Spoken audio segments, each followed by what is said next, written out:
Hello, folks. Welcome to Comic Tropes. Today we have a great interview with a gentleman who has been a writer in comics for over a decade. He's written for all the big publishers, Marvel, DC, plenty of others like Boom. Lately, he's gotten a lot of attention and acclaim. I would argue rightly so. It sounds very flattering. For this book, Radiant Black, through Image, a creator-owned book.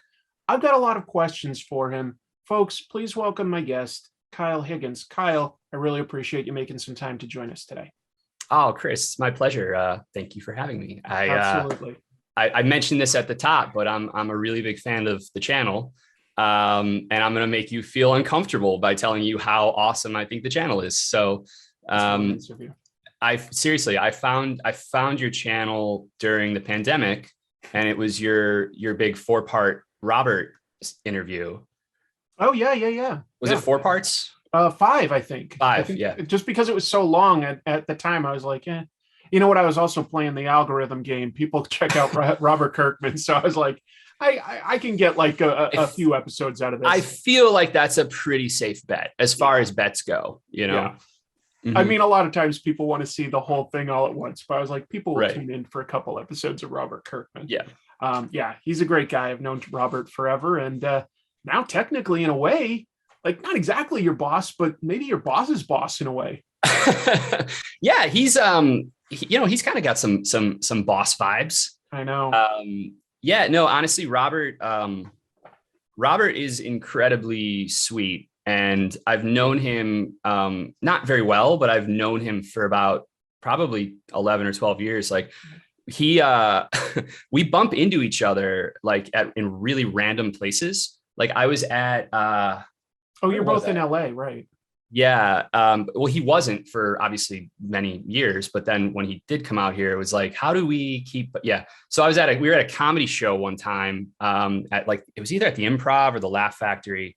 And it was a friend of mine, John Roy, who was going up and did a big set.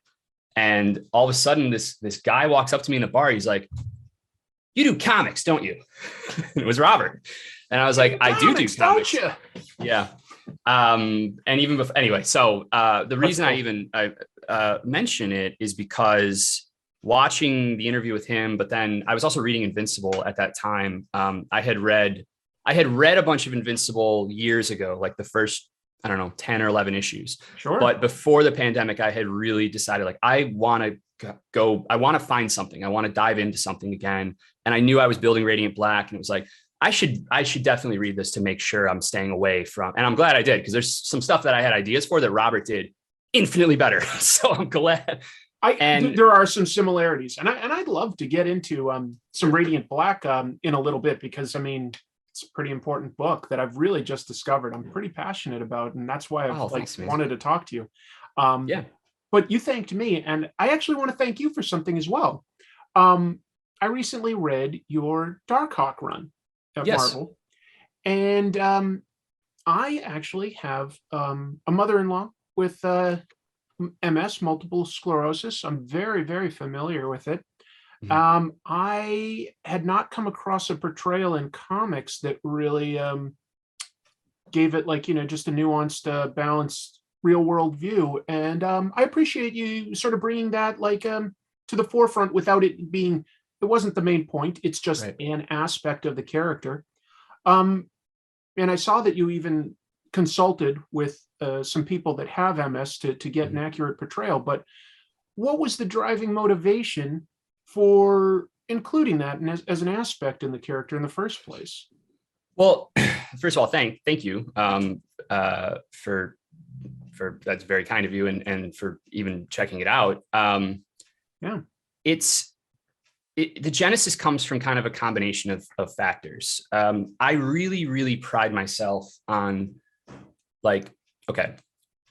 I very much pride myself on taking full advantage of a concept and trying to find the most interesting way into said concept that also is, gets you the most mileage and gets you the most interesting avenues to explore emotionally, thematically, kind of, etc. I often kind of cite like Memento is what is arguably my all-time favorite movie. And okay. spoilers for anyone who hasn't seen Memento, but sorry, it was 25 years old at this point. Yeah, it's been out a little while. Yeah. And if you don't remember it, that's even more fitting. Yeah, sorry. I have a cat who thinks he's a dog, and I love it. he just decides on Zooms that he's gonna be extra. I did a spot on the news when we were doing this Kickstarter last year. I had to lock him in my bedroom at like 6 a.m. because he would pull cables out from behind my computer. I do a live show on Mondays on my second channel, and my cat likes to visit too. So, oh yeah. But you were saying Memento is one of your favorite films. So, like, how does that relate to what you were talking about in terms of exploring a concept? So conceptually, Memento, like, just kind of even on the surface, is a really brilliant idea, right? Like, it's a murder mystery about a guy who can't create new memories, who is trying to find the man that killed his wife, and in killing his wife, hurt him and gave Guy Pearce this condition where he can't create new memories. Now that alone is like, hey, that's a great neo-noir kind of setup. Mm-hmm. But then it's told in reverse order. So it's placing you, the audience member, in a similar perspective as Leonard. Right. And you're learning things as he's learning them. That's the movie awesome. Doesn't get ahead of its audience. It was impressive. Yes, that's awesome. And that storytelling mechanic is very specific to the concept. However, that alone would be awesome. But there's a point in the middle of the movie where he wakes up in a motel room, and he looks around, he sees these objects, and they're things that we've seen earlier in the movie that belong to his wife in flashback. And so you think this is a flashback, and he goes and he opens the bathroom door. He's like, honey, are you there? And it's just like some random woman. And then you see the scene that happened before that, but is told after it because the movie's in reverse order. And you realize that this is a call girl that he has hired, and he doesn't want to sleep with her. He just wants her to place these items around the room like they belong to her. And then they'll lay down. And when he falls asleep, she'll get up, go to the bathroom, and shut the door real loud. And he's using his condition to manipulate himself. And now we're getting into something really interesting, because now we're getting into something that is talking about the human condition and what we all, kind of can relate to. And so that's kind of like my long walk example for something like Darkhawk, where I look at Darkhawk and I liked the character in what little I had read and knew of him from the 90s. He's actually one of Ryan Parrott's like all-time favorites. So Ryan had downloaded me on him before Marvel even reached out to me, which is a funny coincidence. But when Marvel reached out and they wanted to build a new iteration of Darkhawk, I started looking at conceptually what is interesting about this character. Mm-hmm. And for me, the body swap mechanic that I had not seen really outside of Miracle Man. I mean, it's obviously straight from Miracle Man. Yeah, they change it with saying that he's more of an android, but you're right. Like Miracle Man, as compared to Captain Marvel, Shazam, it's literally swapping with like a character that's, well, you know what? They also, now that I think of it, Marvel did do it with Captain Marvel and Rick Jones, didn't they? Oh, yep. That was a little, I don't a little different, but that. They did do that for a while. They did the quantum bands and swap places. Yeah. But you're right. So for anyone who doesn't know, the way when the character transforms into Darkhawk, they're not transforming into Darkhawk. What's actually happening is their body is teleporting outside of our realm, dimension, however you want to get into it. And it is swapping places with an android form that teleports in. Right. And because human physiology is not compatible with the android, I think they call them raptors. Yeah. The human is actually still controlling that android synaptically from wherever the human body is aboard a ship outside of our kind of like dimension. So that to me immediately is like, ooh, that's interesting. And also like total coincidence, I just brought up Memento, but clearly there's an opportunity to play with perspective potentially with something like that. But I look at that and I go, what can I build that really showcases that aspect of the concept that I'm interested in? Furthermore, I have family that have and friends that have multiple sclerosis. I am from a neuroatypical family, and it's something that I've always kind of been looking for the right kind of vehicle, but the right kind of opportunity to build something that Sure. that aspect of the person and the character is just an aspect. And so suddenly I'm looking at Darkhawk and I'm going, well, what does a synaptic link look like for someone with a neurodegenerative condition? Does it progress his MS faster? Is he able to do things that other people can't as a result of this in some way? And so that's where now we're getting into stuff where, like, for me, concept and kind of emotion are intertwined. And now I can potentially kind of say something. It tees up all sorts of ideas that you could play on down the road beyond just, like a character becomes Darkhawk. No, yeah. I appreciated that. I thought it was a very grounded, nuanced perspective on MS. It affects everybody kind of differently. And, mechanically in the story, of course, I think if we jumped back to, say, 1970 and tried to tell the same story, you'd have like this guy on a path to, he had everything lined up for him for his career. He's a great high school basketball student, got a scholarship. People are saying he'll eventually go pro. He's got his life laid out. Something derails that. Where does his life go once that plan goes away? I mean, it probably would have been, like a story like, say, with Cyborg or something, like he breaks his leg and he just can't be a pro anymore. But I thought it was way more interesting to give somebody a real life disease that isn't like, any sort of a death sentence, but would potentially derail that career. And where does it go from there? I like that quite a bit. Thank you. Well, and so much of what we talked about, and the individuals that I was working with and consulting with, my friend Brooke, I always butcher her last name. I'm not going to try to pronounce it. It starts with the letter P. I'm sorry, Brooke. And then through the actually the MS Society, we interacted, or we connected with a number of prominent, there were some scientists, some neurologists, just some what's the word for someone who is out front, like not proponent, but like just someone who is a ambassador, kind of an ambassador of MS Society, and we did a really nice, we had a nice interview with that. Those were, I'm not going to lie, those were very stressful for me to do, because you do interviews for a living, like you want to be prepared and you want to be conversant, but you also know that this is a really unique opportunity and honestly platform, and huge kudos to Marvel for being willing and excited to do interviews like this in the back of this book. And I believe they're in the trade paperback, I think. Okay, that would be great. I specifically asked for that because that's going to live forever. If you haven't read, just to be 100% clear for the audience, at the back of each issue of the 5-issue Darkhawk series, there is an interview with somebody related to MS and what they brought to help Kyle with his book. Mm-hmm.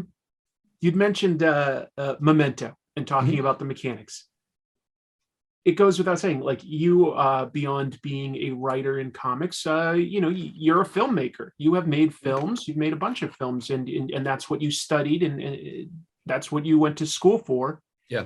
How would you say your filmmaking education and background informs your particular writing style, if it does? Do you think that it has affected how you approach writing?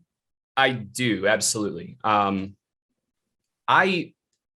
For a very long time, and I probably still struggle with this in certain ways, I did not think of myself as a writer. And in a lot of ways, I still don't. I'm a director. I'm a storyteller. I actually really don't like writing. Like, it's not a thing I do for fun.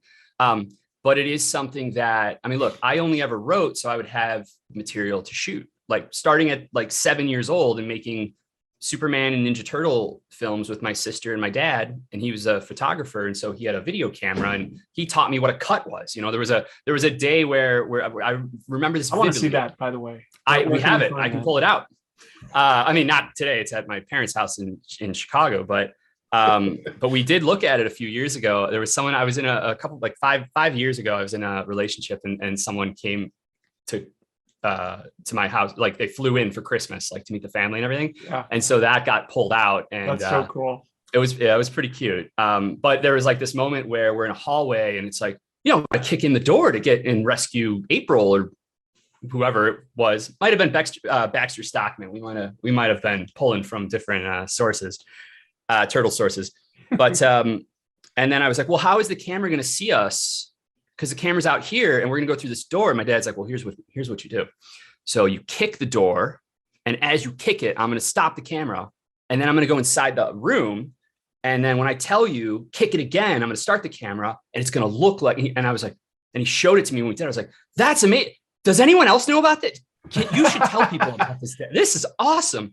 So even like kind of from a young age, like the visual storytelling mechanic was something that is very kind of ingrained for me. Okay. And so when I'm writing for pictures, like always, doesn't matter what I'm kind of working on. I feel very fortunate in that way. I know a lot of writers aren't very visual thinkers, or some aren't. I mean, I shouldn't generalize. A lot of writers aren't visual thinkers. No, and I feel very fortunate that that's how I think and construct things.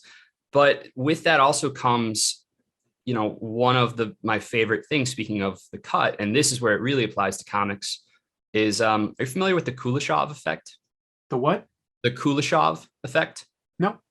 So the Kuleshov effect is, I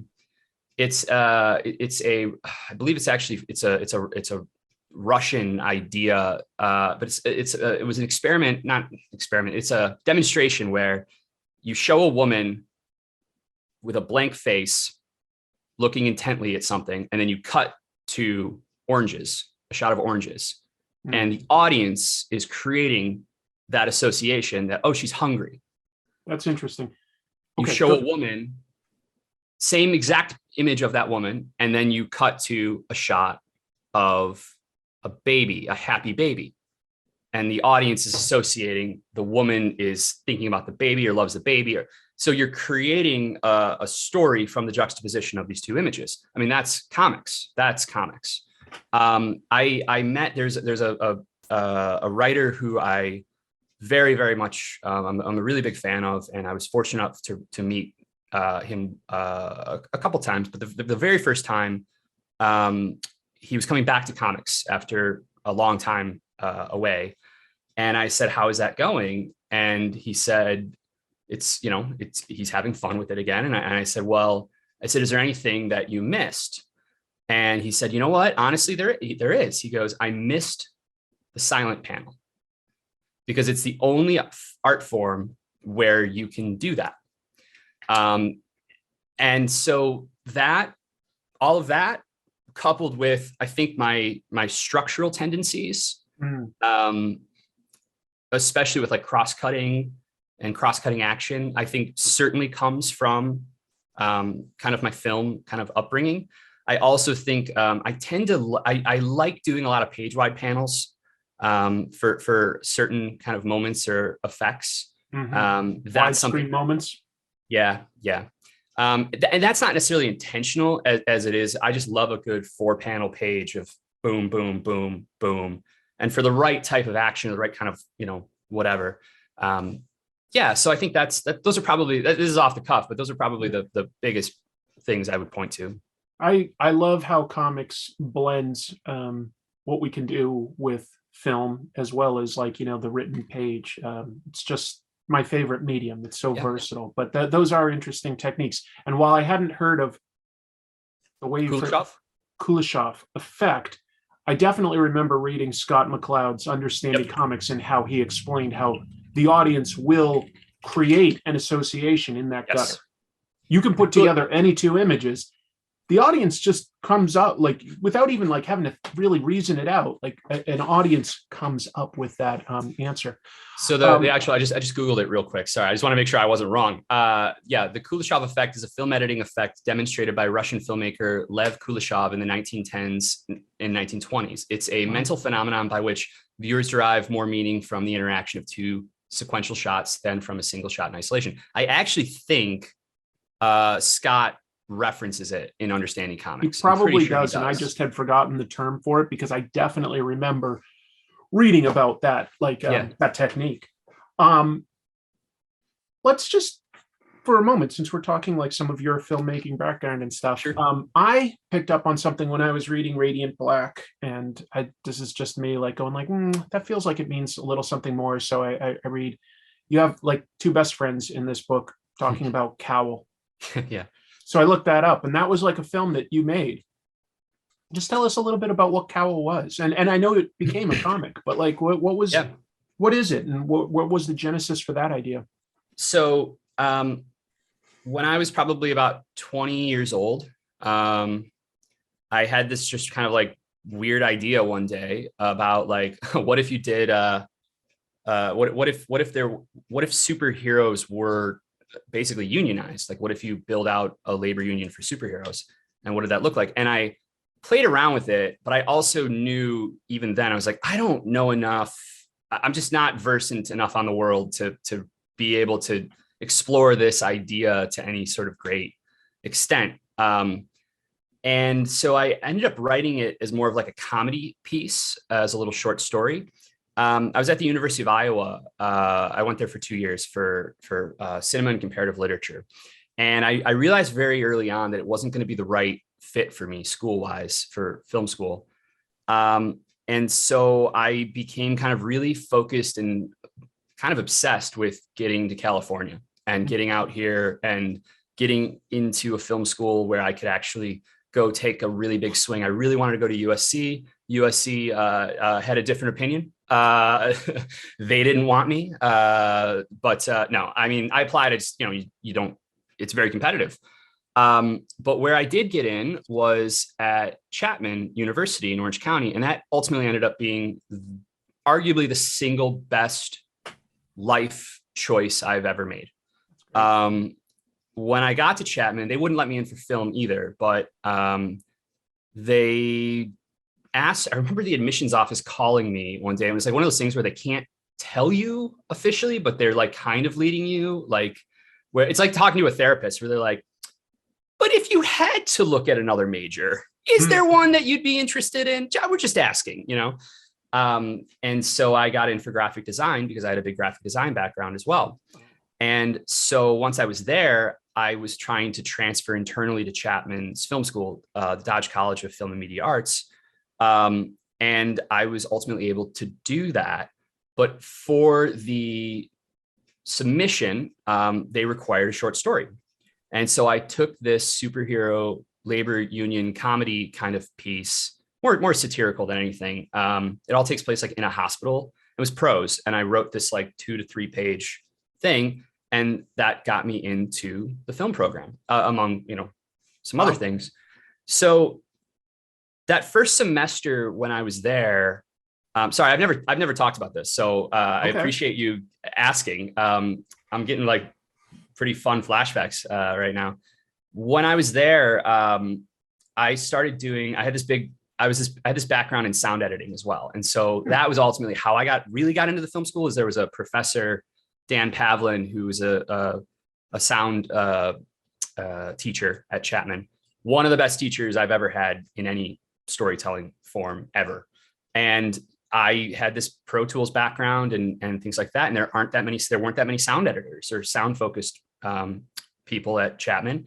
And so when I got in, like all of a sudden I had a pick of whatever thesis films I wanted to work on, because everyone was like, wait, there's a new person that does sound. And so I started working on some of these larger kind of productions. The first one was by a filmmaker named Bobby Glicker, Robert Glicker, he probably goes by now, but Bobby is how we all know him. And it was this really big, ambitious horror short. And it really changed the way I thought about what I wanted to do in film school, because I looked at this and I looked at what this was going to do for Bobby as far as serving as a calling card when he comes out of Chapman. And because the scope and the scale was such, I mean, this was 2006. So like YouTube had just launched, right? There was no platform for shorts or anything like that. No. But that also meant that if you had something really cool, there were festivals, there were also just around town there were like first look screenings that the film school did, etc. And you could really you could get somewhere with it. And so I decided that when the time was going to come for me to do my thesis film, which would ultimately be 2 years later, I wanted to do something that was at the root of why I wanted to be a filmmaker in the first place. And that was superheroes. I found comics through superhero movies. And then I found movies through, well, I guess also superhero movies. Like my love of comics and my love of cinema are really because, yeah, I mean, like, let me show you this right there. Oh, look at that. Of course. Yeah. I know your first job was working for the Donners, right? So yeah. And it's as I was making this big superhero film. So what that basically led to was I'm going to do this big superhero noir because I don't know if I'll ever get the chance to do a big superhero movie. So, and also if I'm going to live with this thing for 2 years and take this kind of epic swing that we want to take, it better be something that I know I'm going to stay passionate about. And so we built this out, and it was called The League, and it was about the 1960s superhero labor union in Chicago. There's a lot of New Frontier, some Watchmen, but I think it's way more New Frontier, as well as it's been a Mad Men. There's quite a bit that's going in. Batman the Animated Series is a huge influence on some of that stuff. And it was like 27 minutes long, a lot of visual effects, shot entirely on Super 16 film, big wire work, like the whole 9 yards. The guys that did all the VFX are two of my very close friends, Mike and Josh Greer. They started a company to do this short, to do the VFX on this. Sure. They just released Kenna, Bridge of Spirits for PS5. It just won Game of the Year or Indie Game of the Year at the Game Awards. That's like, so there cool. Are so many things now. Like, we're all kind of, and people told me this would happen, and I never believed them. But like, I'm in my mid to late 30s now, and everyone is starting to get their moment, you know. Yeah. And it's very, very cool. It's also really surreal that we make the short film in 2007. I put it online, and it takes off. And one of the first people that emails me is Joe Quesada. So that's how I start writing at Marvel. Is I just started pitching to Marvel for about a year before landing this Captain America issue. Right. So then in 2014, I had been doing Nightwing for 3 years. Actually, this was before 2014. This would have been probably 2012. Rod Reis, who is a big artist at Marvel on all the X stuff right now. Rod had been a colorist for like 10 years in comics, and we worked together and met on this. Look at that. One year I'm at New York Comic Con. Right into the new 52 when it was the red costume and stuff like that. Right, yeah. Right. So we're at New York Comic Con one year, and I see Rod doing these watercolor commissions with mixed media as well, and Gouch, and it's like, holy cow. I was like, dude, you should do some pages sometime. Like, we should do like a little story. So he's like, no, my coloring's really good. My art, not so much. Okay, man, don't agree with that, but okay. Year later, similar conversation. And we did this little 8-page story for Brian Buccellato kind of anthology series he was doing. And Rod really liked it. Like, we liked the experience. And so he goes, I would do a book. And I said, you know what? I have this crazy thing that I did in college, and we've always wanted to do it as a book, but the only way to do a new superhero book is that it better be very different. Yeah. And aesthetically, Rod's style was so different. It's very it's like if Sienkiewicz and Phil Noto like had a crossover, like you'd get Rod Reis. What you mean by that? And so Rod quit his career as a colorist to come do this book. And the first 7 pages that he did traditionally. The problem was each page took a week because they look like this. Gorgeous. Absolutely. Yeah. So it's actually this page that I was at San Diego Comic-Con. I was sitting down with Eric Stevenson. This would have been 2014-ish, 2013, maybe 2013. And they were like, we were talking about a couple books that I ultimately then have done over the years. Right. And he was like, so, he's like, what else is going on? I was like, I've got this other weird thing that I'm doing, and it's this like superhero thing, but it's the '60s, and Rod's doing it. We're just gonna, and I pull it up and I show him, and he has his phone. He's like, "Whoa!" And he just like zooms in, and he's just like staring at it. Yeah. And he goes, "Well, what's going on with this?" And I said, "Well, we don't know. Like, we're actually at that point, we were just going to self-publish probably, and because I just didn't think there'd be a market for it. And Rod really wanted to do it in Brazil first, and I was like, "Yeah, we can do that." I was like, "And then if anyone's interested, like." I would love to find a place for it. And without looking up, he's like, "Well, I'm interested." And I was like, "Yeah." I was like, could we do it? He goes, "Let's do it." And that became Cowl. That's amazing. So that really, you created a whole series of opportunities for yourself when you did that. College, professional career, and that's why like we bring it back in Radiant Black. Now I understand, because I felt like I was like, feels too specific and like emotional to just be like this throwaway thing. And so I had to Google it, and I was like, oh, it was the thing that he did. There's some other stuff with it that I can't talk about yet. That's okay. That will be, I think you'll enjoy when you. Well, that's great. I mean, you saw actually the cover for issue. I can't talk about that. The cover for issue 15 is out of Radiant Black. Okay. And it's a film set where Radiant Black is going up against his greatest enemy yet, Creative License. It's an unauthorized fan film shooting in Lockport of Radiant Black versus Blaze from Cowl. All right. So, I mean, Googling something. Let's see.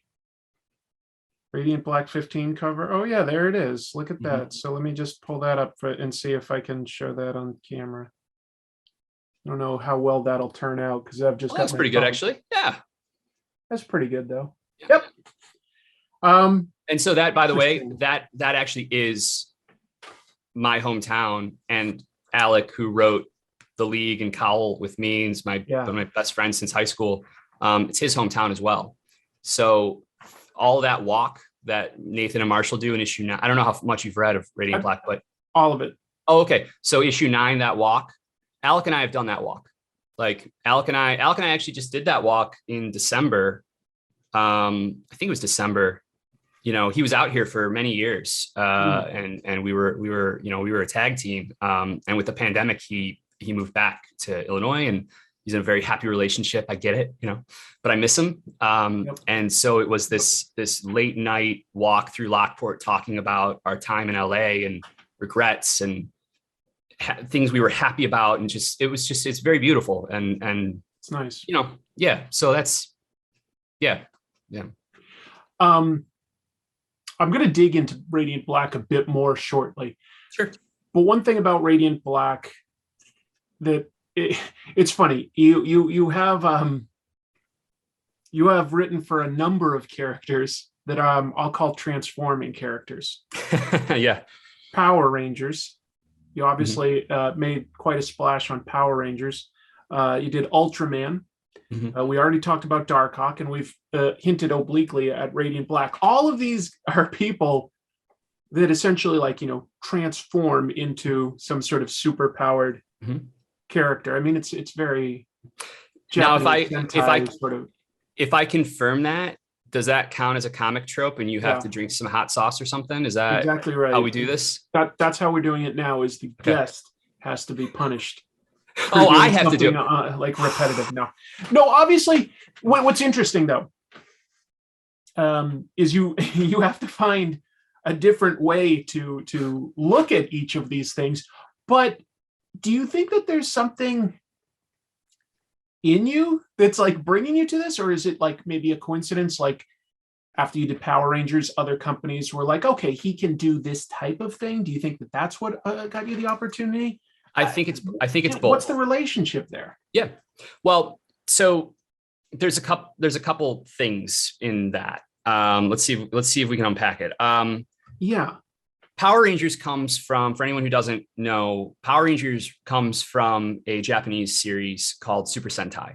It's an adaptation of Super Sentai, which is a very long-running staple of tokusatsu in Japan, which, as a definition, really just means special effects filming. But it has become something of a genre with, I would argue, kind of a subgenre of transforming heroes. Godzilla really kicked everything off. One of the co-creators of Godzilla was Eiji, I'm going to butcher it, Eiji Tsuburaya, who went and created Ultraman. Right. Ultraman is the father of all of this. Yeah, your Kamen Riders, so Kamen Rider, then Sentai. Kamen Rider came next as a competitor to Ultraman. Right. And then Sentai was the team, kind of like, I'm being very reductive here, and I apologize to everyone watching. But yes. there's a pathway, and you can like do your own research. Yes. We're just saying that there is like a continuity here. So then in the 90s, when Haim Saban brings over this version of Power Rangers, which takes the Japanese footage and recuts it with American actors out of the suits for the high school drama and stories, it was like a bomb went off in our country for everyone of a certain age. I was the very tail end of the age group. Like I was 8 when it came out. Too old. I was working like a part-time job in high school at like a Walgreens, and we would get the action figures in, and they would like disappear like instantly. Like like that moment, there would be people waiting for it. And Walgreens is not generally a place where people go for toys, but it just Power Rangers was ridiculously popular when it first hit. Ridiculously popular. So what then kind of happens and goes on from there? I mean, and also talking about love of superheroes and superhero media and superhero, media. I mean, you remember what the 90s were like. Kids don't realize how good they have it today with, as far as like, I would, if half of the stuff that exists right now existed then, my life would have been very different. We were settling for like, Fox shows that people will not remember, like Mantis, or like reruns of like. Can we do like 10 minutes on Mantis? Because I have the DVD and that is not.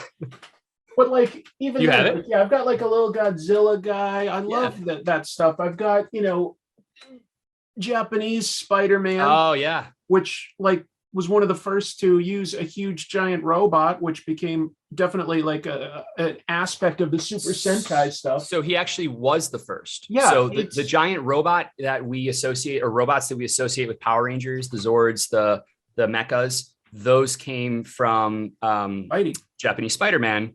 And the partnership between Toei and Marvel in the 70s. But yeah, like history deserves its own sort of episode.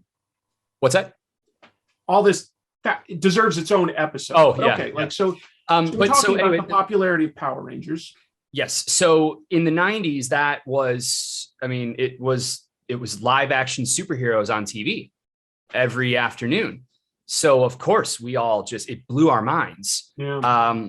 A year later, it was massively unpopular at my school. And so I still watched it. I just didn't talk about it. I was carrying, I had enough crosses I was, lugging and getting made fun of for. So I didn't need another one necessarily, but I talk about this in the letter at the end of Radiant Black 1. But many years later, then, when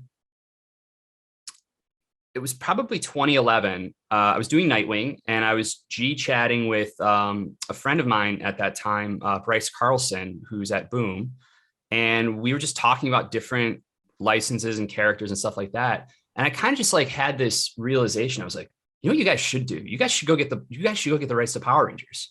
I'd been doing conventions and realizing like, this is something that is still very popular, and it keeps getting new generation of interest. Yeah.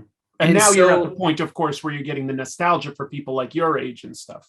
It felt like it was just starting. Yeah. For me anyway, in 2011, 2012. And so I said, man, cause you could do if you're not limited by pre-existing footage, like you could build this out as like a real legit teen superhero book, an X-Men or a Teen Titans. And like Power Rangers never had anything like that. No. And so he's like, it's funny you say that. He's like, it's come up. We've been talking about that. I was like, well, you have my number. But then a few months later, I think it was Paper Cuts announced that they had the license to Power Rangers. And so I kind of forgot about it. And I was like, I guess it didn't work out, or they weren't that serious or whatever. And then fast forward 4 or 5 years, and I'm walking down the sidewalk and I see Newsarama put out a press release that Boom has the license to Mighty Morphin Power Rangers.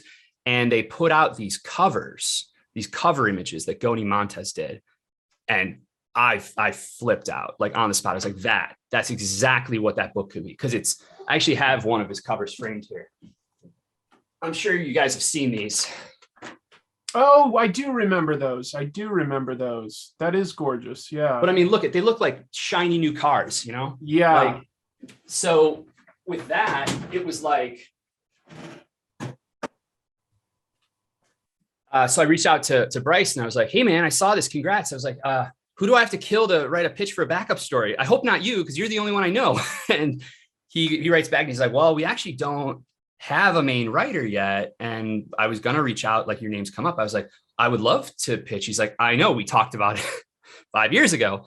Yeah. And so I had like a week free before I was going to go shoot a new short film. And I was like, okay, let me work something up. And I basically built out the pitch for what the first year of Mighty Morphin Power Rangers as a book would be. And I made it clear, I was like, I don't want to write a book. I don't want to write this property as I remembered it. And I definitely didn't want to write it as it was. That is with no disrespect to the show. I wanted to write it as I really remembered it making me feel. And I've talked about this quite a bit in interviews over the years, but it really was that kind of feeling of huge scope and high school, like, you know, what Buffy ended up doing so well. When you go back and you look at the stuff, it's not quite that, but my memory of feeling that way and the moves it would take me on as Tommy's powers would disappear and then come back or whatever, it's like that. How do I capture that? And I want to do it contemporary. I don't want to do a book that is filling in continuity or in between episodes of a show that's 25 years old. Like, it just wasn't the approach that I wanted to take. Just taking idea and doing a modern spin on it. And when that first issue came out, it sold 130,000 copies. Which is fantastic, in case people aren't clear. Like, that's very good numbers. I think especially the only thing at like a company like, you know, at Marvel or DC, they'd be ecstatic over that. I'm sure Boom was like doing backflips. The only thing that beat that launch, that issue that month, was Scott's. I think he launched like it was part of him and Greg's bat run. Right. But yeah, that man is always at the top. Yeah, I mean, that just to give people context. Yeah, so with that, I did it for 3 years, and you started to see other kind of things. There were always a lot of indie books and indie creators that play in kind of the transforming hero and the especially the kind of tokusatsu kind of influenced aesthetic, you know, hero stuff. But it did start to, after Power Rangers, become within kind of the direct market much more prominent. And so my old Marvel editor, Tom Brevoort, who was the editor that Joe Quesada hooked me up with to pitch to, right, when I very, very first started, Tom reached out and he said, you know, hey, Kyle, do you kind of a weird question, but do you have any interest in Ultraman? I know this would kind of pigeonhole you as like, you know, kind of Western tokusatsu guy, but wanted to ask. And I wrote back and I was like, I do have interest in Ultraman. I don't know that much, but he's been on my list to dive into for a while now. There's a lot there.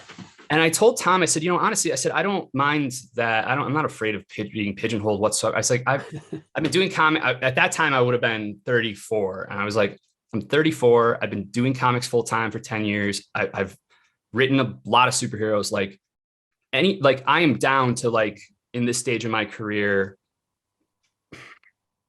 it's not a niche and I don't want to frame it that way, but like it's specialty.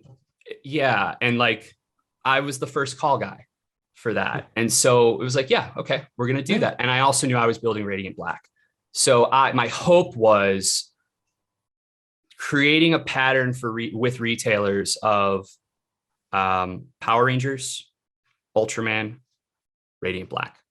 And then Darkhawk sort of fit in there as like just a side thing. Yeah. But, well, CB actually asked me to do Darkhawk, like, personally. Okay. Because of the Power Rangers and Ultraman and all of it. Yeah. So there you go. It's creating some other opportunities. But I would say then, sorry, right of refusal. Yeah. Yes. And then to loop back and answer the second part of it from a more kind of holistic standpoint, I do think there is something there for me kind of at its core that I respond to more and more as I've gotten older. I think as a writer, for me anyway, starting out, a lot of writers want to, they want to do dark and gritty, and they want to, the only way to, to be taken seriously is if the work is opining about, the fallacies of the human condition or all the struggle that we go through. And that's great. And those are great stories. And there's a great play. I wrote a lot of those. Like I did Batman and Nightwing for years. True. What's weird though, is like Power Rangers completely changed me as a writer. As I've gotten a little older, I've gotten more comfortable. Transformed you. It did transform me. And here's the thing. I love that. Yeah. No, I'm serious. Like I'm saying that sincerely. And that is one of the things that changed for me is like, I have become much more comfortable with two things as a writer: optimism and ambiguity. That's cool. And I also think that when you look at the type of heroes that we talk about and we look to, and so much of superhero media culture and particularly comics are products of their time. And with the way that I feel about the world and the way that what we've all been going through for years now, it's like, I don't want to write dark and cynical. And so the transforming hero for me is anyone can be a hero. Anyone can do this. You don't need the Batman Nightwing special ops training / suspension of disbelief with regards to, I just saw the Batman last night and I loved it. Every time he fires a grappling hook, I'm still like, but you don't have that when the powers are, a form of magic. No, it's beautiful. And I mean, I think if you look back to even something like, Captain Marvel or something, that there's a wish fulfillment aspect to it, but most superheroes do have that no matter what. And I think that you really hit the nail on the head there with the transforming hero. It's about the character of what's inside, not who they are, like physically and like what they've had to sacrifice and stuff like that. It's like, do they have a good heart? Do they have the right outlook on the world? And that's what can make somebody a hero. And sometimes they don't. Really, and I'm going to be writing those stories too. You know what? And so I didn't read Power Rangers because it just wasn't. I'm old enough that it wasn't a thing that I had like the nostalgia for. Right. I'm just being upfront. Nothing against Power Rangers. I've seen some of it. It's fine. It's cool. Even then, though, you were making waves. Like I was always hearing about Shattered Grid, and you couldn't ignore when you and I'll mispronounce it because I've only read it, but like Lord Draken. Draken, yeah. Draken. Sorry, hard K, yeah. Hard K. Lord Draken. Mm-hmm. That was so popular. You guys got the actual actor, Jason David Frank, to play the character you created. I mean, well, I know not it was only like sort of a short trailer and everything, but that must have been kind of amazing, right? So that I don't know if you know this. So I made that whole trailer. I wrote and directed that whole thing. I knew you wrote it. Oh, I didn't know you directed it. I thought you were the producer and writer. You directed it as well. I directed it, yeah. So it was a one-day shoot. We put that all together ourselves, by the way. So but you got him, and I mean that must have been interesting, just because. Yeah. I mean, you're doing something your childhood self would have been like, well, I'll never do that. Yes. And you talked about, like, at 7 years old, you're playing with your Ninja Turtle and Superman figures. Now you're an adult and you're literally like getting the actual actor and using him as your toy. That's amazing. And my dad flew out for the shoot because we built this huge kind of almost Gothic cathedral type throne room set. It was a one-day shoot. It's 11 shots, but every shot's a VFX shot. Mm-hmm. And from the day we shot it to the day we put it online was exactly 4 weeks. So we turned it around very fast, and I had Ron Wasserman come and score it. He scored the original Power Rangers. The guy who did the original score. I know that much. And X-Men the Animated Series. Right. So he scored it. And what was interesting? Where'd the budget come from, Kyle? Who fronted the money? Was that Boom? Was that No. like somebody else? Who was it? Jason, David Frank, and myself. He wanted to do it. I get it. We paid for it. He paid for the majority of it. Yeah. That's amazing. Yeah. Wow. Yeah. And that's the thing is like, I don't really talk about Power Rangers that much anymore. On. And but I was just curious. Oh, no. I don't mind. The reason I don't talk about it that much is because, there was stuff we were going to do that was so cool. And unfortunately, and this isn't through no fault of it. I'm not putting blame on anything, but when Hasbro bought the brand, like obviously everything changes. Yeah. So that trailer, you can read between the lines a little bit, I think, with what I'm saying. But what I will say in particular with regards to Shattered Grid was that was the first time, like I had been a part of a lot of BAT events with Scott, like Court of Owls, certainly, Death of the Family, 0 Year, Batman Eternal. So I watched a whole lot of these events get put together, and Scott and I were very, very close, especially then. We are now too, but we were very close then. Both, I was doing Nightwing, he was doing Batman. You had to be on the same page. And so I learned so much going through it with him that, and I unfortunately didn't have a great experience at DC when I was doing Nightwing. But when I came and did Power Rangers, it was the first time that I was actually able to probably do, I'd say like 70 to 80% of like some, like the big ideas. That's a lot. And that includes things like doing that short. We did a live tabletop RPG. There was a show that Melissa Flores, who's now doing one of our books in this massive verse, was a big part of and ran, called Hyperforce. And so she called me one night and she's like, hey, is there any way you could build a component of Shattered Grid to take place during this Power Ranger Hyperforce episode? So I actually structured that portion of it to take place before the trailer, like in the timeline narratively, before the trailer, but after issue 25. But no one had read 25 yet, which is when we kill the Green Ranger. Like Draken kills Tommy in the opening of Shattered Grid. That's his other self. Yeah. And so it's just like, so just planning all that stuff out, I think you can probably, you can see like I'm now on Radiant Black, like those are the types of really big swings that we take. And that's the stuff that's really creatively fulfilling for me. Yeah.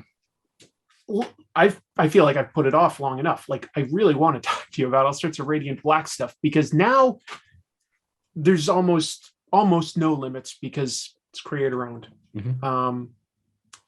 I had originally sort of like kept away because the original pitches that I was hearing was sort of like, an American take on the Power Rangers idea. And I was just like, well, that's cool. That sounded a little young for me. That's what I thought. So maybe the marketing, who knows? This is hindsight 2020. I finally checked it out. And what got you to check it out? What got you to check it out finally? I'm always curious. Well, I mean, I've got a show and people are always giving me recommendations. Yeah. Radiant Black kept coming up. And a lot of people would say like, oh, it's more like this generation's Invincible or something like that. And I've always been of the belief that basically every 10 years, there's sort of a young superhero that captures the zeitgeist. Mm-hmm. 60s, we've got Spider-Man. 70s, they had Nova.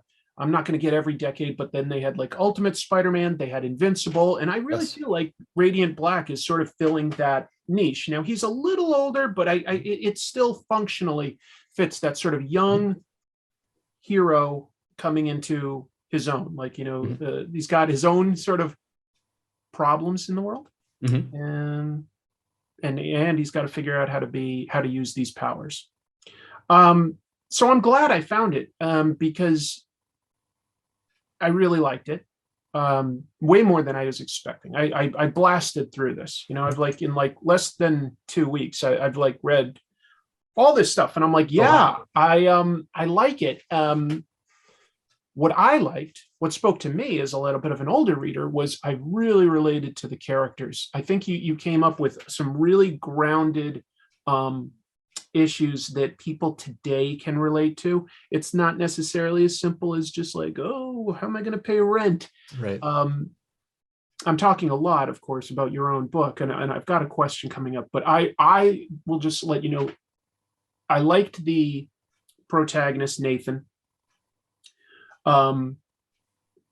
He's sort of a failed writer, but really it's more just that he isn't pushing himself, applying himself properly. I think a lot of us can relate to that, going like, boy, I could do that, but really, is it anybody else's fault other than my own for maybe just not like kind of like knuckling down and doing that? And he's got a dad that's like, hey, I love you. You're welcome to like, come back and live at home, but you got to get a job. You got to get a job. And it's like, I know. He's like, you got to get a job. And I was just like, oh my God, can I relate to this stuff? I just like, it's not one for one or anything like that, but it felt so real that I instantly started caring about the characters. Now, I don't want to spoil anything, but I will say you did something early on. You have one of the protagonists of Radiant Black. There's several. The book seems to be a lot about this one character. And then you pulled the rug out from us and started focusing on a different character that we had seen since issue 1. What went into that decision to sort of like, pull the rug out from us like that? Like, what was the thinking there? Well, I mean, that was always the plan, I should say. I should start by saying. That's a challenging question to answer right now because people, how do I want to put this? I'm trying to be careful because I don't want to spoil things for people that like people are still discovering this. So put it this way. It's not something you can approach. I guess I get it. No, I can. The reason why it's hard to talk about it is because people still don't know what this book actually is. Okay. There's more to come. So I'll put it this way. I was, Michael and I, my editor and designer, Michael and I had a call yesterday about issue 36. And issue 12 just came out. You're talking it's 2 more years ahead right now. Mm-hmm. You've got this really laid out. Okay. Very laid out. So that's the thing, Chris. The problem is when I get an idea, I have to make it. And with something like this, it's a really big idea. The book and the series and the swing. And I just, I take the idea of doing creator-owned comics very seriously, especially at Image, and especially creator-owned superheroes. Like if you're going to do a superhero book, you better bring it. You better do something different. There's not many that make it for long in creator-owned comics. They don't have, not to say Marvel and DC is perfect, but there's something very, very fun about playing in those sandboxes. And we don't have that. So you have to definitely have a hook. Well, and to the Power Rangers of it all, the irony is, obviously it's marketed as Power Rangers meets Invincible because that's what I'm associated with is the Power Ranger run. And of course, aesthetically, you see the similarities. And I see the aesthetics, but it's not totally quite what I expected when I was told that. Well, right. And so where I'm going with that, though, is like, this is really a book about very significant generational issues. And this is very much a millennial superhero series. Feels like and it. I quite like the idea of exploring a lot of these generational issues that my friends and myself and everyone our age are dealing with and going through, and using the aesthetics of basically our childhood, this bomb that went off in 1993, as the vehicle to explore those. So like, if you're going to explore the issues of the millennial generation in a superhero book, like I do think it's rather, I find it, it makes me smile to think that like, we're basically, we're exploring those very, very real issues through something that was so aesthetically formative and still very recognizable for us in this day and age. I mean, this is like, I joked to somebody when I was pitching it the other day, and I was like, yeah, it's about becoming a superhero in your 30s, but only after you chased your dreams and epically failed and ended up in soul crushing debt. You know, like, we can relate. Like, Yeah. you know, so that was the other side of it too. That's the Western piece of it to me. Yeah. I'm not sure how much of this would be intentional. This honestly could be a coincidence. At the same time, it's a good coincidence. When I read Radiant Black, structurally, it reminds me of a lot of shonen manga in one way, which is, in an American superhero book, we usually get the full origin in basically the first issue. That might be spread out a little more these days, but you get the origin, and then you get to like go into the sort of soap opera and the ongoing adventures of a character, and you have arcs and stuff.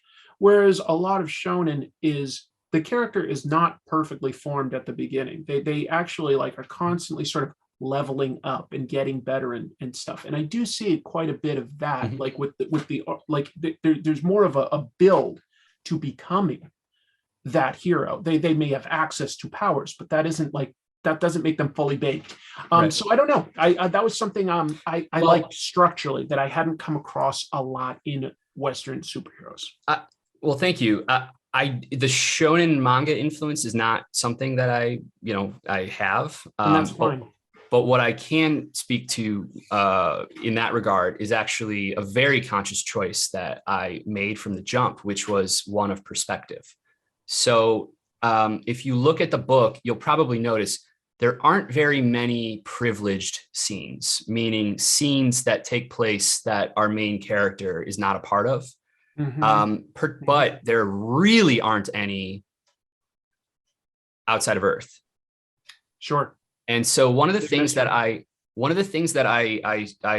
had trouble with on Power Rangers, and it was a champagne problem, but it was still a problem, which is, once you go to space, how do you go back to, friendly neighborhood Spider-Man, right? I mean, that's the movies have literally talked about that in the last few years, but I experienced it firsthand in 2015 and 2016, where it was like, or 2016, 2017, I do Shattered Grid, and we build this massive, like, Crisis on Infinite Earths for 25 years of Power Rangers. How do you reset? A year.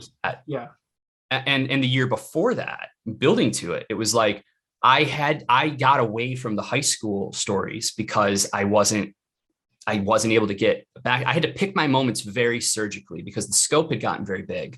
Ryan, thankfully was writing Go-Go Power Rangers, which dealt with the high school side, and it was set earlier in their timeline, but we had fun riffing back and forth across that timeline. So when I started Radiant Black, I had a theory, which was that if I was really careful with perspective, and when we learn information, as long as I wanted to keep us and readers, similar to Memento, as in the dark as Nathan, Marshall, and the crew are. Yeah. And to me, that means potentially, and this is for anyone watching who reads, I'm not promising this, but what I will say is, conceivably, it could be a little easier now to deal with the cosmic and also deal with, the friendly neighborhood Spider-Man, and to go back and forth, because does that make sense? I know I'm a little kind of all over this. But yeah, I think that, like, we can understand, at least you, the writer, like some of the tough decisions you're having to make to keep it from getting too unrelatable. Well, it's that, but it's also one of expectation. And so, like, there's a moment in issue 7 where you do see a nice glimpse of the cosmic, for example. Yeah. But it is scary, done actually, in a lot of ways. It's what? Kind of scary in a lot of ways. Yeah. Because it's so unknown. And that's what I was chasing. That, to me, also is the film background a little bit. Okay. Is like where I like how I structure and where I build for, like even down to page turn reveals. Like I'm very obsessive about that and really pacing my stories, my issues out. I like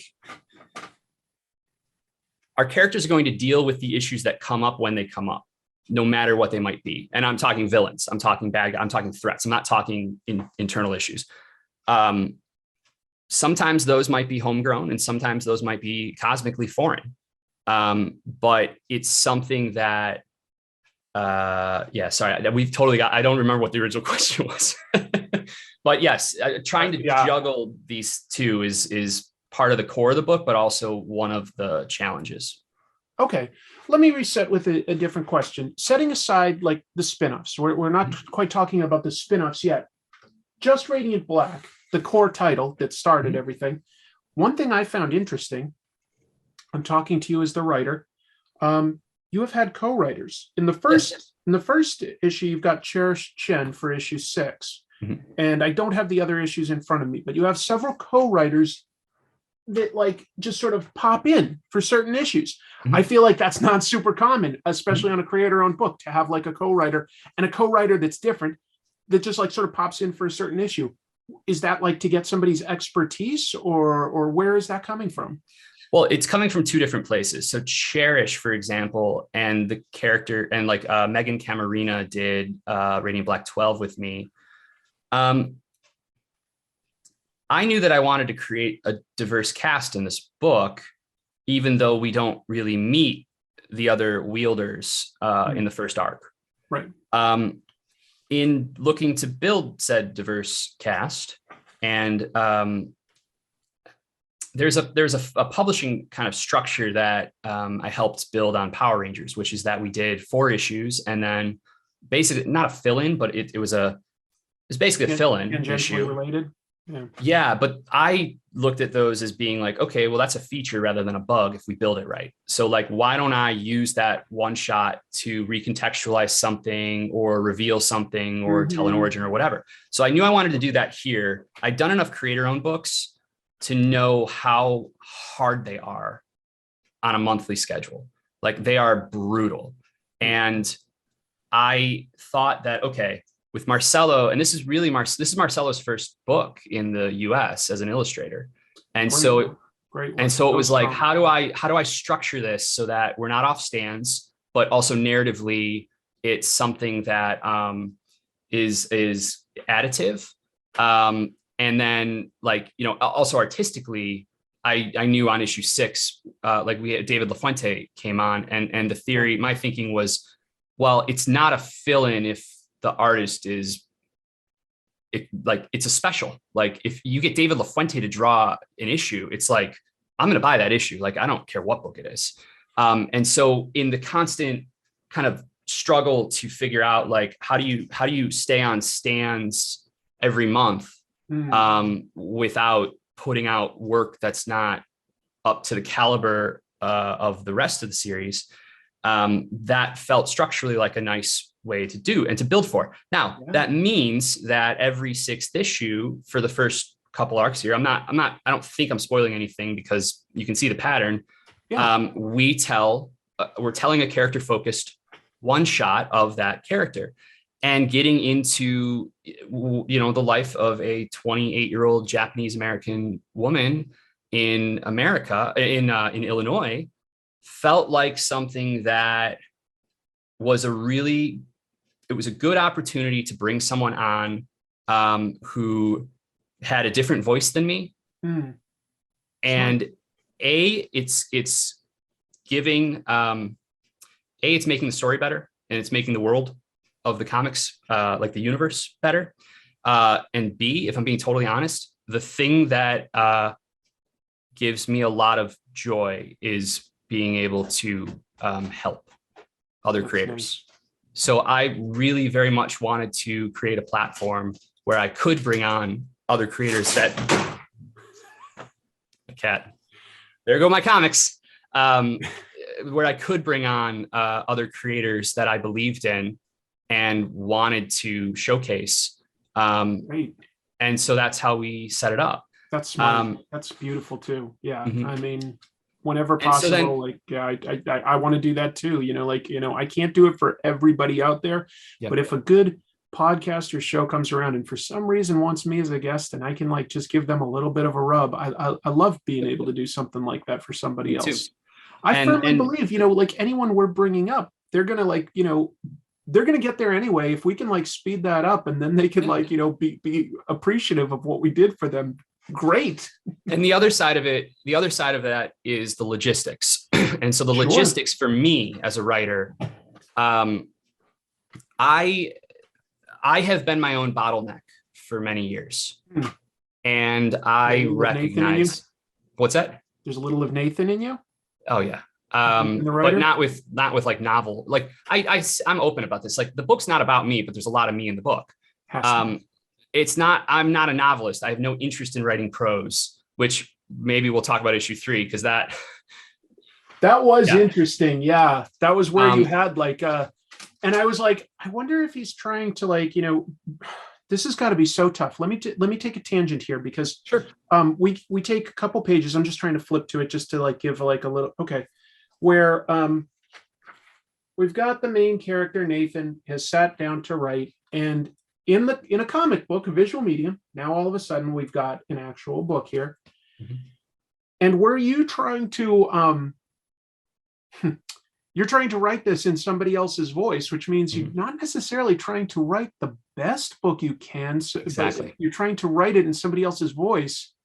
It's very meta in that regard. It was a magic trick where I knew that I had to write a story, and I was terrified of this. And the character is having like trouble. He's constantly editing himself. So it's not supposed to be perfect, but it isn't bad either. He's got talent for this.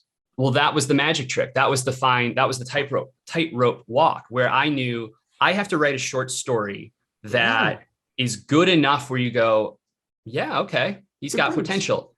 But it also, the gag of the issue is going to be watching this writer try to figure out how to adapt that short story. So I knew I had to create something that would be hard to adapt, but I had to know why it was hard. And I also had to have the solution so I could structure his own story of that issue as he's trying to crack it and the things he's going through to help me arrive at the solution, because that really is the creative process. Like, you are influenced by crazy things sometimes. And it's not lost on me that this character, Radiant Red, has a lot of the, like, her background is what Nathan is writing about. So like we are sort of finding, like on another level, you are finding a way to execute that, but Nathan isn't. You did, and Cherish did. Well, and I'll tell you. That's why I started liking this, Kyle. Like I started going, there's more to this than just guy gets powers, fights interesting enemies. There's some like really interesting character stuff. There's some really interesting structural elements. This is Thank something. You. Do you know about our Blacklight issue? No. So Jim Rugg obviously did the Octobriana. I've got it here somewhere. Mm-hmm. Yep. I don't know where, but I've got it here somewhere. All right, whatever. Keep going. So it was a big Kickstarter Jim did a couple years ago, and I believe, I mean, he obviously was promoting it. The world's first Blacklight comic. Like he was on the show to promote it. Yeah. It's awesome. He's great. When we got to this place of issue 10, it is speaking of comic tropes, it is our Morpheus Goes to Hell issue. But this is a realm called Existence. And it's I read it digitally, so I didn't know that it was a Blacklight thing. Well, so we did an edition that is all done with fluorescent Pantones. Oh wow. So let me, you know what? I can do this for camera. Give me 1 sec. I don't know. Can you see this? Yeah. You definitely can at like certain angles, like that one. Like so what's really tough is that the pages actually glow. And I love it. Oh, look really at that. Hard. Yeah. The orange is hard to do on camera. Yep. Yeah. Just so you can see. Oh, I read that digitally and it looked cool, but like oh, that's so much better. Is that better? Is that just a special variant? It's just the special issue. It's sold out immediately, but and we're not reprinting it. But you can get it. I may know a guy. I may be able to hook you up. But you can see. Yeah. Yeah, it's not. I wish it that showed better adds to the otherworldliness of that sequence. Absolutely adds to it. So the extra cool thing about it for me was like, the reason I got excited about it, and the funny thing is I was actually reaching out to Jim. I really wanted him. You did talk to Jim about how to utilize that technology? No. I reached out to Jim a few times. I really wanted him to do a cover, and we just didn't end up crossing paths. But the reason I was excited about it was because to me, it was a really fun marriage of concept with story. So this all takes place inside a black hole. So we do the whole issue with fluorescent inks as a true blacklight comic. And I want that experience to be as immersive as possible. I mean, that gets down to like, we do all this crazy stuff with QR codes and like merchandise boxes. I don't know if you know about any of that, but like, so to me, comics in 2022 for me are as much about the storytelling experience as they are the actual comic itself. So like our social media accounts, the Radiant Black accounts, like those are in universe sometimes. So you should probably pay attention when things pop up there and you're like, what is that? Because maybe it shows up in a book or gets explained later in a book. And so it's that kind of stuff. Yeah. So I have always been a fan of variant covers as long as it's somehow related to the story. For instance, like there was back in the 90s an issue of Ghost Rider, and he's got a glow in the dark flaming skull head. Perfect. Yeah. I love that. That adds something to me. There's something coming up that we're going to do that. Well, actually, this is a really good time to really quick to loop back to finish the Robert of it all. If you hold up that trade paperback of Radiant Black, you'll notice a pull quote on the front of it. Yep, we've got like a quote from Robert, who wrote Invincible, and he specifically says the perfect superhero. Let me see if I can get my Kirkman. The perfect superhero comic for anyone missing Invincible. The full quote is even better. It's like the perfect superhero comic for anyone missing Invincible or anyone who hated Invincible or anyone. Really, it's just the perfect superhero comic for anyone. Read more superheroes, Radiant, or something like that. It was so cool of him to do, and the reason I want to mention it is because he did not have to do that, and to comp Invincible in February of 2021 with the Amazon show on the horizon. There are creators in comics who, if they felt like there was a similarity to something that they did, would ignore you. I see what they would. They, not in a million years would. I've always felt like Kirkman's a pretty generous guy, but that's me. I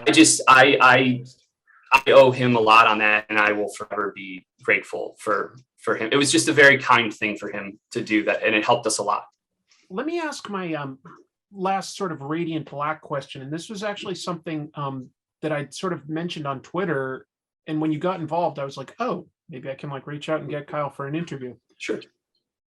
Another piece that like sort of kept me from getting into Radiant Black once everybody had started recommending it was I had heard about all these spinoffs. Okay. Oh my God, I found that intimidating as like somebody that hadn't read even like the first Radiant Black yet. I was like, oh man, how am I going to follow the order? Like that was it wasn't that like spinoffs are bad. It was like, I don't know the reading order per se. Mm-hmm. Maybe like at least in trades, like going forward, if you guys were able to sort of like outline the order, that would probably be helpful. But I did like figure it out, At the same time, look, in creator-owned comics, not super common to do spinoffs. Yeah, we're going to have 20 Batman titles in a month, but we're not generally going to have. Even Robert's Invincible book, yes, he had sometimes Guardians of the Globe, or he'd have some of his other superheroes in that world, but they weren't he didn't do lots of crossover stuff with them per se. They would just sort of like all appear in Invincible from time to time.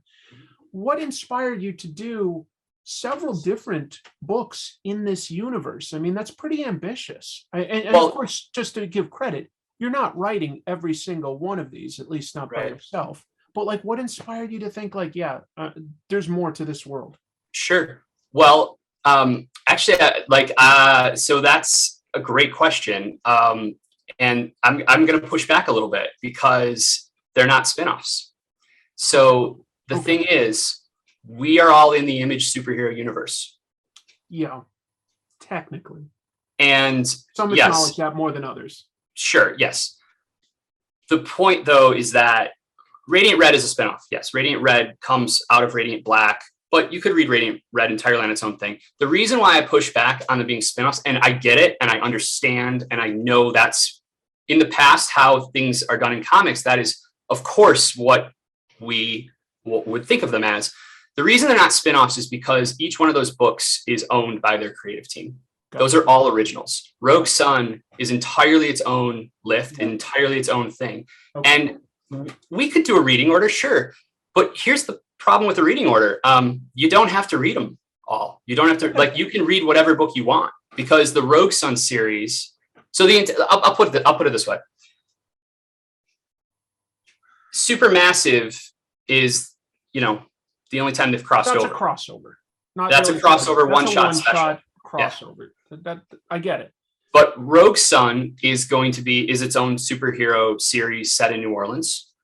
And maybe he meets Radiant Black again in another Supermassive. But as far as Rogue Sun's world and his series, we kind of call it the Massive Verse, but it's more of a collective kind of name than it is as a you have to read all of these things. I'm not doing 90s Spider-Man. We're not going to do part one. It's nothing like that. It's not going to go part 1, part 2, part 3, part 4. You're saying these are each its own thing. Okay. Yeah. So Inferno Girl Red and Rogue Sun were both in development at the exact same time as Radiant Black. Here's what happened. So Eric Stevenson and I were we've talked about superheroes for forever, for years.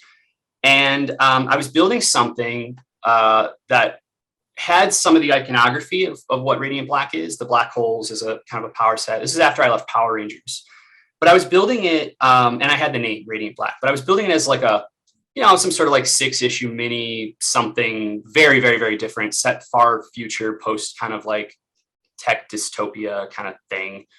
And Eric, after New York Comic Con in 2019, or maybe was it 2019? I think so. He texted me and he goes, "Hey, have I ever asked if you'd have any interest in doing an original superhero book?" And I was like, "Well, what does that mean? An original superhero book?" He's like, "Well, not I don't want Batman or Superman analogs, stuff like that. An original contemporary superhero series that, think of it as sci-fi if you want, optimistic sci-fi or something, but a contemporary superhero book." And I was like, "Oh my God." I said, "I would kill to do that." But I never thought, I assumed there wouldn't be a market for that. Remember, I did Cowl in 2014 and we did 11 issues, but we didn't do more. And he goes, "I think for the right thing, there very much could be a market for it."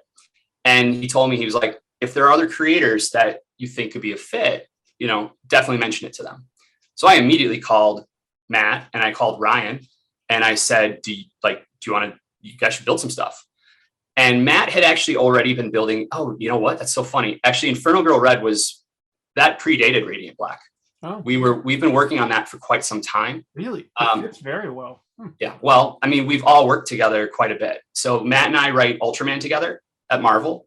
Right. We met through Matt and Michael, who's our editor, not on Ultraman, on all of this stuff. They have a Power Ranger podcast that I was a guest on when I did Power Rangers, and then we turned it into a monthly chat on basically director's commentary on each issue. And we did that for years. Ryan and I wrote Power Rangers together. We've been best friends since college. And so we all have this, communication and synergy, and there's no egos. So Rogue Sun, it made sense structurally to do Supermassive where we did it, and to have Rogue Sun kick out of its series, kick out of that. But if you don't read Supermassive, you can just pick up Rogue Sun 1. But I will say, if you read Supermassive and then Rogue Sun, you will get surprised. Mm-hmm. You will. Yep. I enjoyed everything. I guess my question is like, I've got a marketing background. Like, how do you sort of relay that to people? I know. I had the impression. You're right. I'm agreeing with you. You're right. Each of these is definitely its own thing, can be enjoyed independently. You are not required to read all of this and that you'll like necessarily get more out of Radiant Black, possibly with the exception a little bit of Radiant Red. But even then, you're right. You can read each of these independently and get a complete story. But that wasn't necessarily what I was led to believe. And I don't know how you get that message out that like, these are just sharing a world. Well, that's why I started by saying we're the Image superhero universe. Okay. And I know that is like, well, if you really want to dig into that, like, what does that actually mean? Does that mean Invincible or Wolfman is going to show up? Well, that's no, but I mean, not right now. But it's more that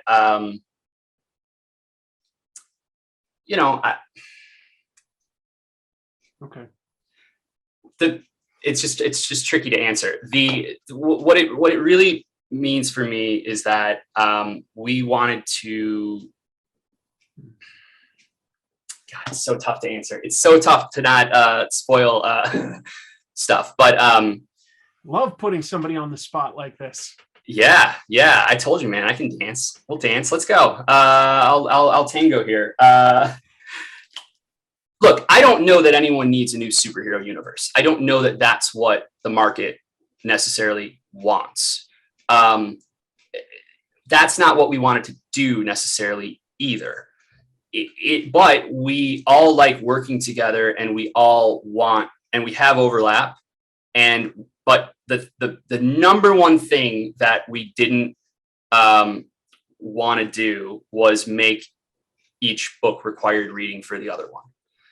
Okay. So, well, we're helping put that word out then. Maybe this is more on me, but I feel like I also saw a friend or two feel like, oh, this is a lot of extra titles. I didn't know, like, yeah, okay. I think I've got a little bit better sense of it now, especially after having just read these. But that was at least one concern for me as a reader initially, was I was thinking, oh, this is a lot to read.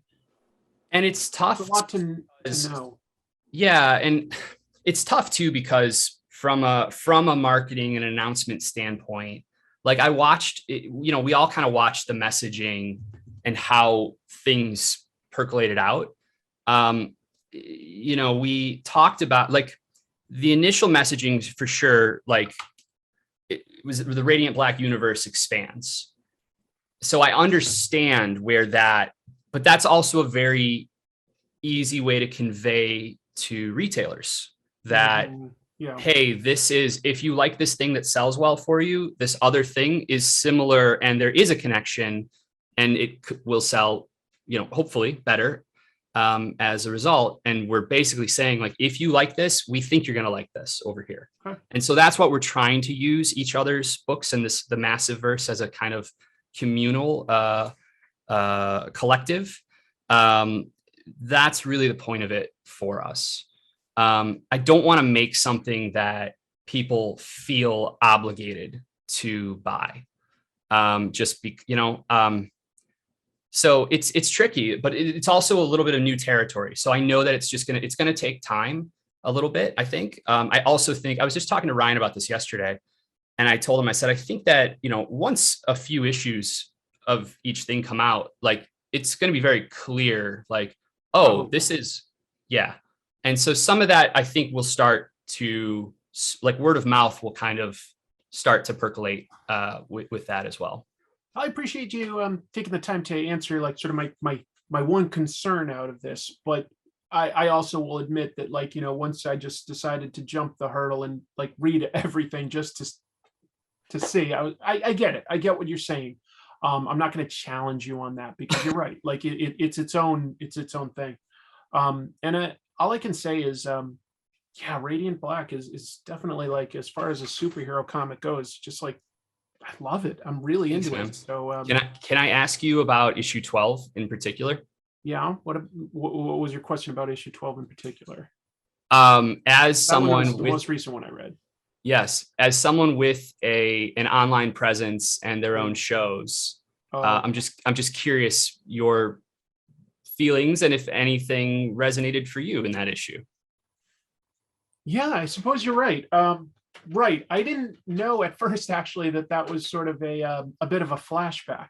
I thought that that was like contemporary at first. It took me, but that's fine. Yeah, I'd say that there's some accuracy to that in the sense that you've got a main character in that one where she is just feeling very obligated to maintain a social presence to, stay relevant. Doing something like this, a YouTube show, that is an absolute concern. It's the unfun part of this is that YouTube, as soon as you take any sort of a break or have an episode that just doesn't connect well with people, the algorithm, you can just sort of see it stop suggesting it to as many people. How was the algorithm? How is the algorithm treated you post your big secret identity reveal episode? That one That did was well. amazing, by the way. Yeah, not exactly something I'm personally proud of, but I made an episode, if you haven't watched it, where I talk about how for about a year I was a real life superhero with Phoenix Jones. That episode did well, and then episodes like my episodes overall get like sort of a base number of views, and they've climbed a tiny bit. They haven't massively impacted. But here's the thing: when you're doing YouTube, they want you to put in incendiary titles like worst or even best, but like or ruined and things like that. Really? It's as simple as that. Like I could tomorrow, just game the system by saying like how something sucks and stuff, but that would burn me out. I love comics. I want to talk about like what's cool and interesting and good. Yes. And I want to talk about a variety of topics. That's just what my show has to be because that's all that interests me. If I did a show on just one comic, that actually might actually do a little better. If I just did a show where I just described the all like summarized Radiant Black, that would do very well too. If I just like sort of summarized and like gave little trivia and stuff, that would do very well. But it just doesn't interest me. So Yeah. there are games you can play on YouTube to get better views. I do a slow and steady approach, basically. It's funny. I feel similarly about my books, and especially something like Radiant Black, where it's like, sure, I could do that, but I don't want to do that. That's not the book I want to write. That's not the story I want to do. And maybe when I was younger, I would have chased that a little more. Yeah. But I feel fortunate to be. I feel creatively in a good place, and I'm really love hearing that. fulfilled with what we're building. It's so much work. And you know what, Kyle? You're going to build the audience that you want if you're patient in telling the story that you're passionate about. You have to keep that in mind too. Because if I did like something like, changed sort of what my YouTube show was just to get random people coming in, that's not necessarily the type of fans that I want to slowly build. I feel like I've got overall, like my audience, it seems very intelligent, very kind, and very passionate about good storytelling. And I think that just comes by being slow and steady with your storytelling or with your show. Yeah. You also have a really great theme song that helps too. Well, the current one is by Harry Partridge, so let's give him a plug there. Like that, like animated opening and song. Harry Partridge made that. That guy's incredible.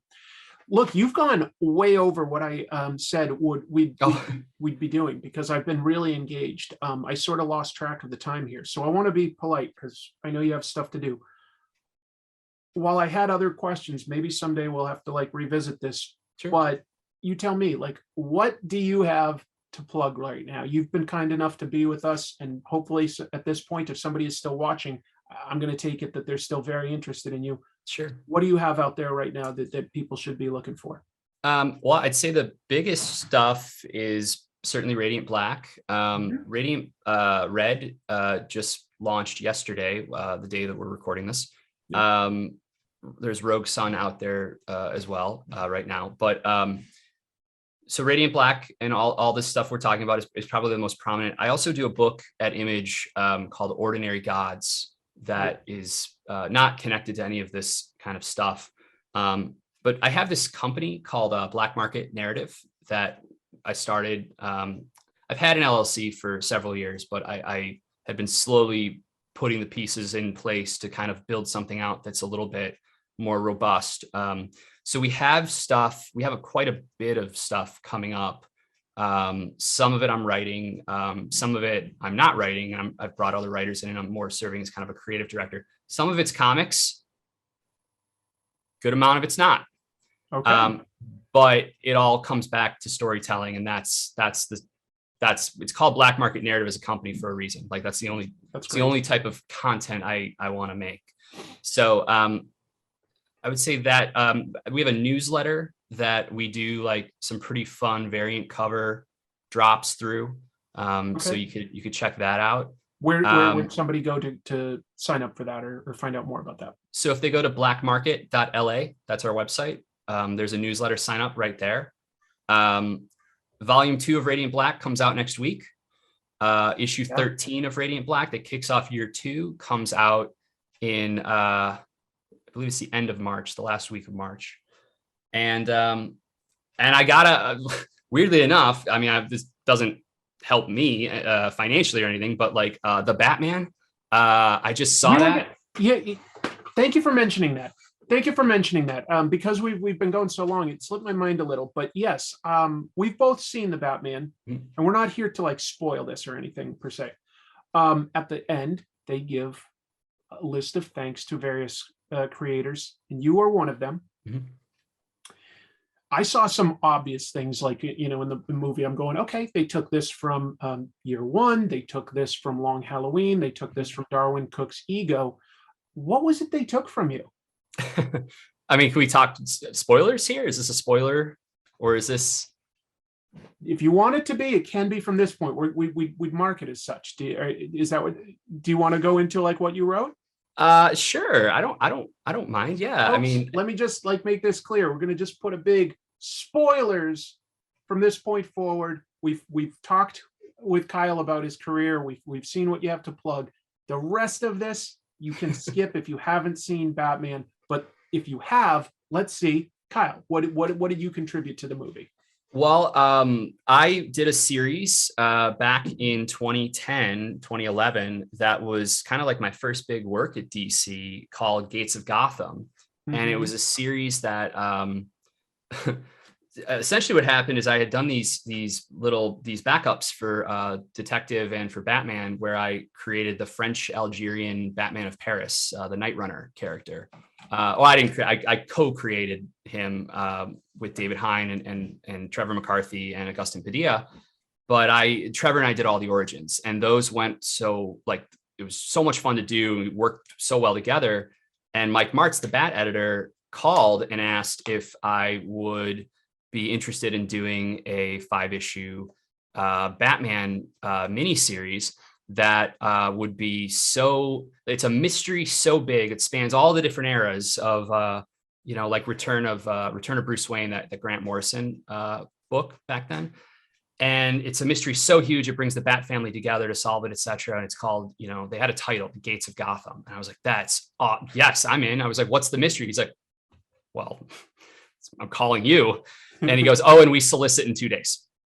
And so the idea was that Scott and I would do it together. Scott had been he was on Detective then. He and I had gotten to know each other because I had done these the Night Runner stories. And Scott had wanted to do a mini series. I don't remember why, but it was something completely different. I think he wanted to do a big Cassandra Cain mini series. And so I asked Mike, I was like, oh, is this the Cassandra Cain thing? He's like, well, she could be in it, but no, it's bigger than that. He goes, Scott's there like as a resource, like you guys talk the story, you're going to write it. And it was kind of a launching point for me for sure. And I actually brought Ryan Parrott on to help me in issues 3 through 5, because they gave me Nightwing and Deathstroke. And all of a sudden I was like very buried. But what that story was about was it was a murder mystery told across two different eras: turn of the century Gotham in the late 1800s and modern day, and where Dick Grayson is Batman.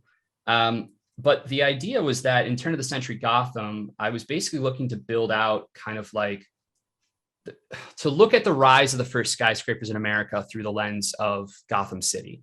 And so like I went back and did a lot of research. There was that big destroyer arc in the early 90s where they basically like blew up the skyline to make it look like the Anton Furst drawings from the Burton film. Yeah. So I looked at that and figured out, okay, how could I slot after that, but before this, and how do I build?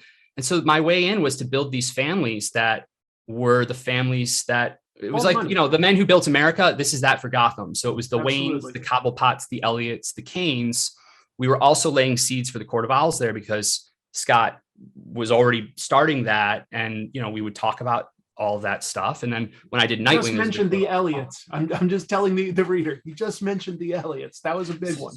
So I actually, I'm the one who turned the Elliots into a newspaper family. I'm also the one that, so I don't mean to say sorry, that sounds so douchey. Hand in it. You know, Wayne Tower, I did a lot of work on that. And the Gates brothers, the architects who ultimately feel like they are, like Alan Wayne is their big patron. And he is building Alan his skyscrapers, his bridges. And the Wayne Tower that he builds for them, the Waynes had I think I built a background for them with the railroad. And so it was my dad is a very big train aficionado. And so he loves trains. So I grew up around trains and steam engines and everything. So I wanted to turn Wayne Tower as a central hub where all the trains connect as like a Union Station underneath. I mean, I saw the movie last night. I just had like, I was just sitting there with goosebumps. It was so surreal. I haven't had that happen yet with anything, especially, really? I mean, Batman is everything to me. Like the Tim Burton Batman film, Michael Keaton, like that is it's everything. Great. So to see that was really, really cool. And then there's a lot of conspiracy about like these families of power and how they screw over the Gates brothers. And ultimately, if you don't have blood in Gotham, you'll never truly belong in Gotham. And then in the modern day, someone is blowing up these landmarks that are tied to these patrons and these families from the late 1800s. And they end up, the biggest bridge is, the way we built it was that it also is a big retention wall for the city. And he blows up, I don't know if he actually did in Gates. I'm sure they stopped him. But that was what they do. And then obviously Scott does in 0 Year all of the Riddler flooding the city. Yeah. And it was funny because I remember when he was doing it, we were on the phone. I was like, dude, didn't we just do that in Gates? But it's obviously quite different how they go. But yeah, so you can see where they drew some inspiration from. No question. It was cool. Yeah. When something like that happens, did they even tell you that they're using that, or do you just like see the credits and you're like, oh? So no, I did not know. Do you know how I found out? James Tynan texted me and said, "Hey, it looks like you got a special thanks credit on the Batman." I was like, "What?" And he goes, "Yeah, I think Steve Liebert tweeted out the special thanks list," and I saw it. It was online. I had no idea. No. And does that come with any monetary compensation? That's an excellent question. Yeah. So it used to. Yeah. I don't know if it does anymore. I don't know in the post AT&T world what that looks like. But I will say I have to give DC a credit and props on this. Like over the years, particularly with Paul Levitz, that you hear about like the thank you checks that would kind of go out. Sounds like Paul Levitz, like of any sort of executive across Marvel or DC, kind of did an awful lot to acknowledge and compensate creators pretty fairly. Now, I will say too, though, that even up as recently as a few years ago, because I haven't really done much work at DC in a little while, but up until as recently as a few years ago, I realized like I never watched the show Gotham, but I guess there was some stuff. Yeah, there was some stuff in Gotham that touched on like some Court of Owl stuff, because I ultimately then built out some of that side through the Nightwing, the Dick Grayson lens, and the Haley Circus lens, and I tied that into the Gates of Gotham stuff as well. And so I saw it and I was like, oh wow, there is some stuff here. So I actually reached out and they were like, yeah, just like send us what you contribute, or what you're saying you contributed, or what, I don't remember how they phrased it. It was super easy. And I just said like, oh, it was this episode. And they had people that met every 6 months to look at stuff like that. And they sent me a little bit of money. Not a ton, but yeah, I mean, and it was for an episode that aired 6 years earlier. That always interests me. So like, it's, what like, is Marvel or DC like legally obligated to pay everybody? Like, apparently not, but it usually seems like it would be the right thing to do with how much they make off of somebody's story. Well, that's the conversation, that's a whole conversation, isn't it? Because what's like, do they legally have to? No. Morally, I'm not a lawyer. It seems like they don't, but I don't know. No, they don't. No, I don't think they have to. No, it's total work for hire. Like, yeah, but clear. Yeah, I mean, look, when a movie makes $1 billion, it's the right thing to do to like engender goodwill both with the readers and with your creators. Yeah, and there's certainly money to go around. Well, and that's like the one downside of, well, not the only one, but it is a downside of doing work for hire comics or licensed books in general. Like it's a job. There's Power Ranger. There are Lord Drakkon action figures sitting behind me that like. Oh yeah, like I love, like I signed for that, right? What's up? You could retire off that.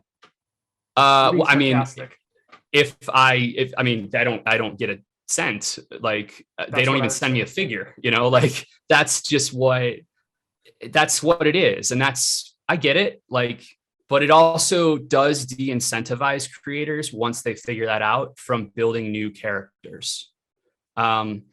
Like Darkhawk, for example. It's just interesting sometimes seeing like people go through that sort of realization. Like, I don't know, you just hear all sorts of stories from guys like, Ed Brubaker or I don't know, the guys who wrote, the original Suicide Squad comics. Like different people are treated differently every time on every one of these movies. There's no consistency. It's a whole conversation. I sincerely am not trying to put you on the spot and make you responsible for explaining how this all works. But no, I don't. I mean, it's curious how you were treated. Yeah, it's funny because I feel I've actually been thinking about this the last few days, because I went into the movie not knowing what, if anything, they were was in there. I had, I wasn't sure. I had some theories, but it's weird because I am so like moved by it on the one hand. On the other hand, I've been doing this long enough, and there's a reason I do Radiant Black at Image, and I don't do it at any other publisher. And yes, Eric reached out to me, of course, but look at where I do all my creator-owned books. There's a reason for that. Like, ownership is incredibly important to me and my collaborators. And I don't like how a lot of publishers handle creator-owned books. So it's funny because it's like, I very much feel the contradiction in myself here of being like blown away. Like I texted Snyder hasn't seen the movie yet.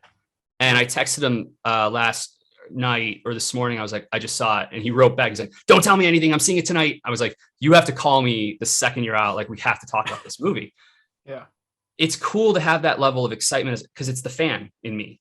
And it's nice to know that there's an aspect of that is still there, because as I'm sure you can probably relate, sometimes it's harder and harder to find that and where it went in you. Yeah, absolutely. I totally agree. You can't help, as you get older, getting a little cynical about some of these things. Yeah. But it is nice when you can also still enjoy something. And it was a very good movie. Just in and of itself, it was a very good film. It really was. Hey, you've been incredibly generous with your time today, Kyle. Oh, my pleasure, Chris. Really appreciate it.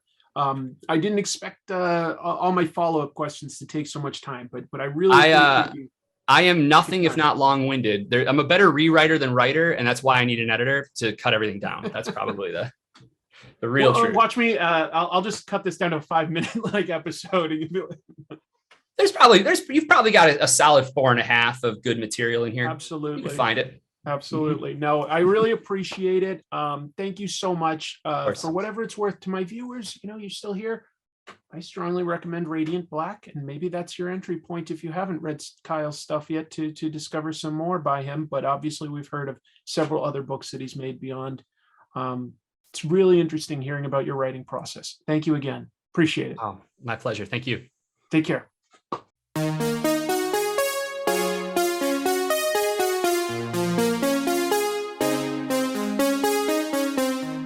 Thanks for watching this video. If you liked it, please consider hitting like and subscribe. If you'd like to support the show, there are merchandise links beneath the YouTube video, and you can always hit join on YouTube or visit Comic Tropes on Patreon to get access to special perks.